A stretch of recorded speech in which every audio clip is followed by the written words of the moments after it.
Hello everyone, I'm Kevin, otherwise known as Forum BX257, your friendly neighborhood 1980s G.I. Joe reviewer, and today I'll be taking a look at the old Marvel comic run of G.I. Joe, issues number 146 through 155, originally published between March to December of 1994, as reprinted by IDW's classic G.I. Joe trade paperback, the final volume, Volume 15. Now, Volume 15 contains a whole bunch of very interesting issues, not the least of which is the very rare final issue, 155, but also contains the very controversial Star Brigade story arc. We see Destro, Zartan, the Baroness, and Storm Shadow returning to the Cobra fold. We see Snake Eyes battling Cobra Commander one-on-one. And we get the secret origin of G.I. Joe as told by General Joseph Colton himself. This final volume also has a foreword by Larry Hama. Issue number 146 is titled Immovable Objects. In this issue, the G.I. Joe Star Brigade team launch into orbit to join with the October Guard to stop an asteroid crashing into the Earth. Cobra Commander and Dr. Mindbender brainwash Destro and Zartan into tracking down Billy and the Baroness, and Hawk and Stalker return to Volcuku Land to offer military advice. If the plot of landing space shuttles on an asteroid hurtling toward Earth to blow it up sounds familiar, it's the basic part of two 1998 movies, Deep Impact and Armageddon. There was some controversy as to whether the movies ripped off this G.I. Joe 3-issue story. This is the first appearance of Colonel Kremov, codename Red Star. It is noted that he looks like deceased Colonel Brekov, but no explanation is given, possibly the first of many plot threads left hanging.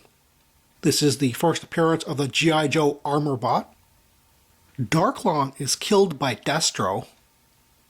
And what Roadblock is referring to is Reserve Officer Training Corps, with the butter bar referring to the gold rectangular US rank bars for lieutenant or captain, sometimes detested by enlisted men for being inexperienced, but still being placed in command. Dana is the only character shown taking off her spacesuit for the surprise reveal, and maybe some fan service. And suddenly, Sci-Fi has a mustache. Issue number 147 is titled Oblivion Express. In this issue, the combined Star Brigade and October Guard teams have a hard time fighting through the asteroid's automated defenses, and Hawk and Stalker prepare General Leidenkrantz for war when Cobra forces roll through Darklonia toward the Volcuku Land border. This is the first appearance of the G.I. Joe Starfighter. Issue 148 is titled Irresistible Forces. In this issue, Star Brigade and the October Guard come up with an unusual solution for dealing with the asteroid's defense robots. Meanwhile, Flint and Lady J join Hawk and Stalker when Cobra begin their invasion of Volcuku Land. Red Star mixes up his possessives here. That should read like this. And Wolfgang's word balloon indicator is pointing to Flint by mistake. It should look like this. Issue 149 is titled Heroes and Medals and Things. In this issue, the Joes expose Wolfgang's treachery, while Cobra Commander returns to the Silent Castle to brainwash Billy and the Baroness. And Storm Shadow interrupts Scarlet and Snake Eyes' vacation to inform them he is going to rescue Billy solo. Another great bondage cover featuring the Baroness again. Approved by the Comics Code Authority. This is the first appearance of Cyber Vipers, and Vipers in their version 2 outfits. However, they're consistently miscolored as yellow and blue instead of the correct purple and gray, and regular Viper version 1s will still be seen alongside them. And while not pointed out, the gibberish Wolfgang is speaking here is to comically illustrate how difficult the Darklonian language is. Issue number 150 is titled Slam Dance in the Cyber Castle. There's nothing that reeks of the 1990s more than the term slam dance. Anyway, in this issue, Storm Shadow infiltrates the Silent Castle only to be stopped by Cobra Commander and his new anti-ninja technology. Snake Eyes senses his ninja brother in danger and heads to the Silent Castle to duel Cobra Commander.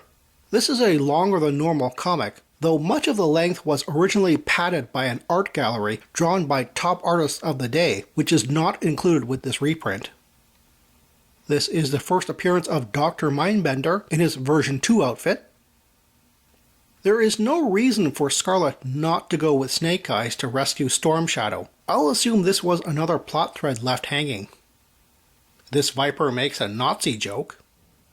Here we have a continuity error. Dr. Mindbender fire extinguishes Cobra Commander, who was set ablaze by Snake Eyes during their duel. But next issue he is still on fire and is never doused. Issue number 151 is titled Cobra Renewed. In this issue, Snake Eyes is forced to retreat from the Silent Castle when the brainwashed Storm Shadow, Billy, and Baroness defend Cobra Commander. General Joe Colton is returned to active duty in what I'll assume is another plot thread left hanging. The next issue preview title is Not Fade Away, but that was already used for issue 86, and either changed or incorrect to begin with. Zartan, in his disguise as Wolfgang, assassinates Metz, leader of Barovia. This doesn't make sense by itself since Barovia is secretly controlled by Cobra, unless this is yet another plot thread left hanging. Flint's bad behavior towards prisoners is illustrated again. He threatened to kill a captured Viper in issue 149. And Wolfgang's chair defies gravity. Seriously, you need 2 extra ropes to be held up level like this. Issue 152 is titled Just Fade Away. In this issue, after his sudden reactivation, Joe Colton reminisces about his last Vietnam mission that led to the formation of a new low-key unit codenamed G.I. Joe. The cover has the Hasbro 30th Salute 1964 to 1994 logo. The title is probably an homage to issue 86's Not Fade Away, which was the 25th anniversary tribute to the G.I. Joe franchise. This is the first appearance of Ace in his version 3 outfit, and his new jet, the Ghost Striker X-16. Colton's flashback shows his Green Beret outfit when he was a lieutenant, like the 1994 action figure Mail-Away. JFK explains his plan to create a G.I. Joe unit, much in the way many people mistakenly believe he created the US Navy SEALs.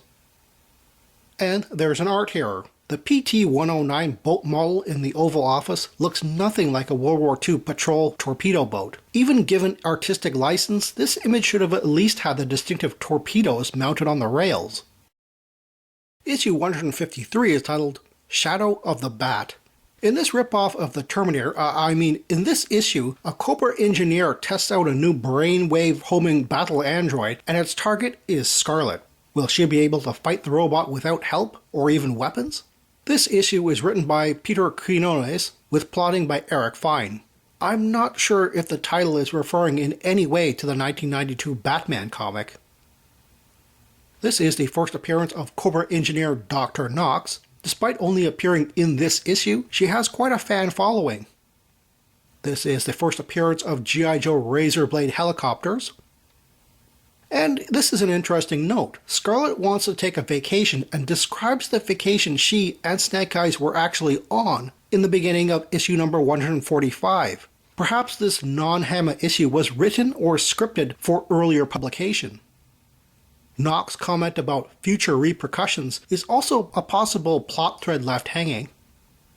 And we have a dialogue balloon indicator error. The man with the beard is clearly Brenda's husband, and this should look like this. Issue 154 is titled Flying the Unfriendly Skies. In this ripoff of Die Hard, in this issue, Roadblock takes his leave and plans to fly to Texas, but is reassigned to another flight, a Cobra flight. What can Roadblock do when he's 20,000 feet in the air, surrounded by enemies? Yep, it's another issue written by Peter Quinones. Don't get me wrong, he's a great action writer, but the Hollywood formula he uses is not subtle. And those cheesy one-liners. Anyway, this is an interesting oversight, but not quite an error. Roadblock's original serial number is given here, but in 1988 it was modified to 053820347. And in 1992 to 434-2390-WT27, ironically to prevent breaches in G.I. Joe security. Issue 155 is titled A Letter from Snake Eyes. In this issue, when Wade Cullen's son, Sean, wants to join the army, his father can't persuade him to think deeply on the matter. Sean eventually writes to Snake Eyes, who writes back about what he feels is the true meaning of being a soldier. Quick Kick is on the cover despite being killed in issue 109. Wade Cullen's son, Sean, though the spelling of his name and his hair color will change from time to time, eventually becomes the G.I. Joe ninja known as Kamakura. Although Larry Hama didn't have plans for this to happen, I made him a different G.I. Joe member in a recent IDW comic. Stalker's origin is touched upon, and as I've said in my action figure review of him, I think it would have made a great full comic story. The word balloon indicators are all messed up here. I'm not even going to try to fix this one. This is a touching family scene, although missing Marina, who they adopted back in issue 108. And the G.I. Joe unit is deactivated in a private ceremony. The final comic doesn't end with a bang, instead it serves up retrospection and thoughtfulness. Well, that's all the time I have right now. Please check out my Facebook page for more information and behind-the-scenes photos for these reviews. Thank you for watching this video, and stay tuned for next time to see another 1980s G.I. Joe toy review. See you then!